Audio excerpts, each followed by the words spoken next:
Հարգելի հետևորդներ, ես նշեմ, որ այս պահին Գլենդելի կենտրոնում հայությունը բողոքի ակցիա է իրականացնում։ Տեսնում եք դրոշներով, Հայաստանի եւ Արցախի դրոշներով,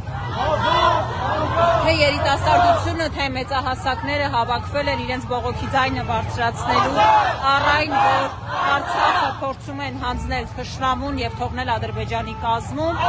Ես նշեմ, որ ելույթների ժամանակ շեշտվեց, որ Արցախը հայկական է եւ այդպիսին էլ մնալու է։ Դուք հիմա տեսնում եք, որ բազմաթիվ հայեր դրոշներով մասնակցում են բողոքի ակցիային։ Ես նշեմ, հարգելիներս, որ նաև Գլենդելի ոստիկանությունն էլ ապահովում է մարդկանց ակցիայի անվտանգությունը։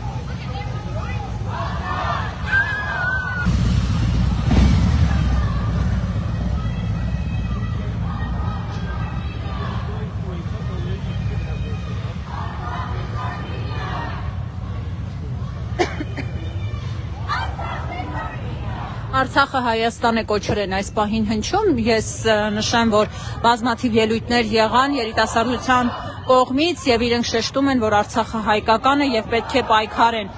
Նաեւ նշեմ, որ հարցազրույցներ եմ անցկացրել բազմաթիվ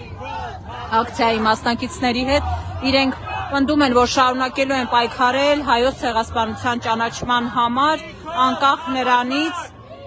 թե ինչ է պնդում եւ ասում սփյուռքի գործերով գլխավոր հանձնակատար Զարե Սինանյանը։